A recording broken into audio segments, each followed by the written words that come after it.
Hello everyone, welcome to the Future Academy. We are here for your better future. Let's learn, let's start the video. तो आज के इस video में हम Hindi subject में chapter number 21 पढ़ेंगे जिसका नाम है पहेलिया मुकरिया। इसके राइटर का नाम है अमीर खुसरो। इनका जन्म हुआ था 1253 को एंड इनका निधन हुआ था 1325 को। इनकी जो जन्म की जो साल दी है उसमें ज़्यादा डिफरेंस है, लेकिन यहाँ पे दी गई है तो हमें यही याद रखनी है, शायद अंदाजित तौर पे कही गई होगी। इस चैप्टर का प्रकार है मुक्तक। ओके, और उनके बारे में चलिए जानते हैं। आदिकाल श्री राजर्षि परंपरा से सर्वथा मुक्त अमीर खुसरो की कविता लोक जीवन का रंगों में रंगी हुई है। उनकी हल्की फुल्की रचनाओं में ज्ञान के साथ साथ मनोविनोद की सुंदर सामग्री प्रस्तुत की गई है। संकलित पहेलियां और मुकरिया में मानव मन की जिज्ञासा, कुतूहल और रहस्य का विनोदपूर्ण शैली में उद्घाटन किया गया है। छोटी छोटी रचनाओं में गहरे अर्थ अभिव्यंजित कर कवि ने अपने कला कौशल्य का अच्छा परिचय दिया है। उनकी पहेलियों में किसी वस्तु का टेढ़ा मेढ़ा लक्षण देकर अभिप्रेत वस्तु का नाम पूछा जाता है। मुकरियों में आरंभ में कही गई बात का खंडन करते हुए सही बात की ओर संकेत किया जाता है। इन पहेलियां मुकरियों में विनोद के साथ साथ ज्ञान परोसा गया है। इनके द्वारा विद्यार्थियों में ज्ञान की कसौटी भी होती है, साथ साथ चिंतन और जिज्ञासा भी जागृत होती है। तो ये एक पहेलिया, आपको पता है कि जब भी हम पहेलिया किसी से पूछते हैं पहेलिया और मुकरिया तो सामने वाले को ये आंसर ढूंढने में भी उसका दिमाग कसता पड़ता है और उसको जानने में भी मजा आता है, जिज्ञासा बढ़ती रहती है उसकी। तो एक ऐसा ही चैप्टर है जिसके अंदर आपको पहेलिया दी गई है, मुकरिया दी गई है। पहेलिया यानी इसका टेढ़ा मेढ़ा, यानी आपको हिंट दिया जाता है, टेढ़ा मेढ़ा लक्षण दिखाया जाता है और सामने वाले को ऐसे हम आइडिया देते हैं कि भी रिकग्नाइज करो कि ये क्या चीज़ है।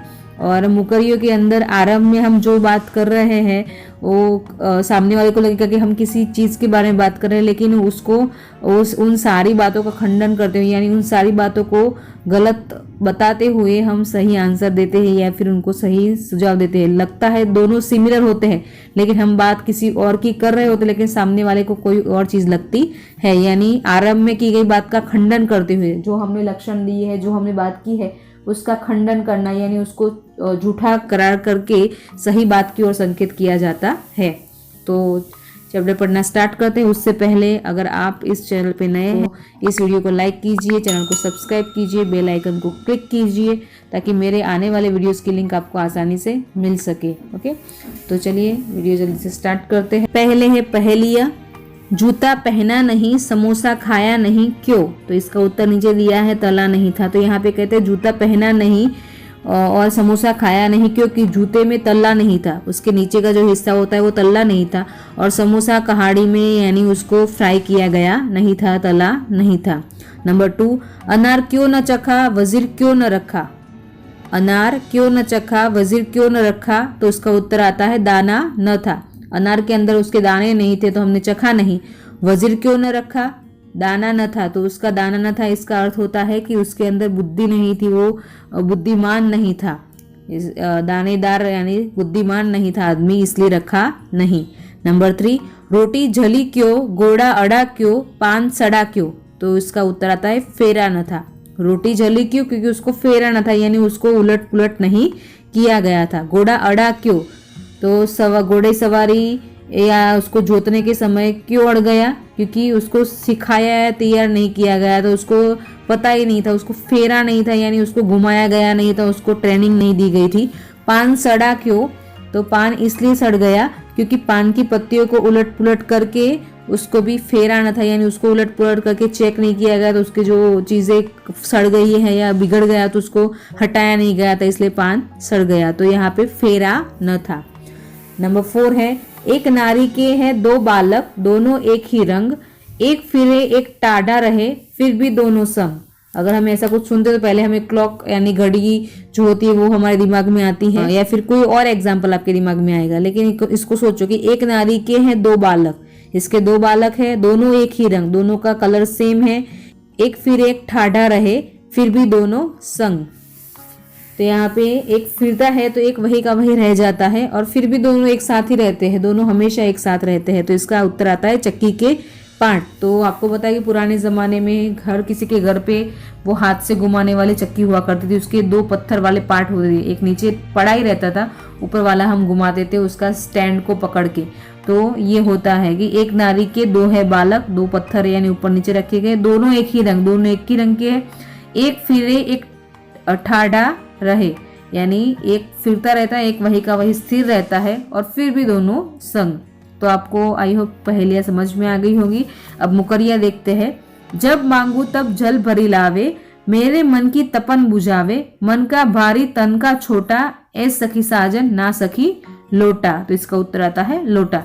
तो यह कहती है कि जब मैं मांगती हूँ तब वो जल भर के लेकर आता है, मेरे मन को तपन, मुझे जब प्यास लगती है तो मेरी प्यास को वो बुझाता है, और मन का भारी तन का छोटा, यानी यहाँ पे कहा गया है कि वो है छोटा, उसका आकार छोटा है पर उसमें पानी काफी आता है। मन का भारी यानी उसके अंदर पानी काफी आ सकता है। ऐसा कि साजन, वो उसकी सखी होती है, वो पूछती है, नीचे लिया गया है कि ये सखी साजन, तो उसकी सखी पूछती है कि वो तुम्हारा साजन है, तो वो उत्तर देती नहीं, ना सखी लोटा।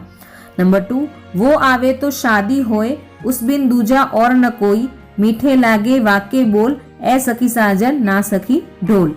तो यहाँ पे कहती है कि वो आवे तो शादी हो, उसके बगैर शादी हो सकती नहीं है, उस बिना दूजा और न कोई, उसके बगैर और कोई दूजा हो ही सकता नहीं है, मीठे लागे वाके बोल, उसके बोल इतने मीठे लगते हैं मुझे कि और सबको लगते हैं।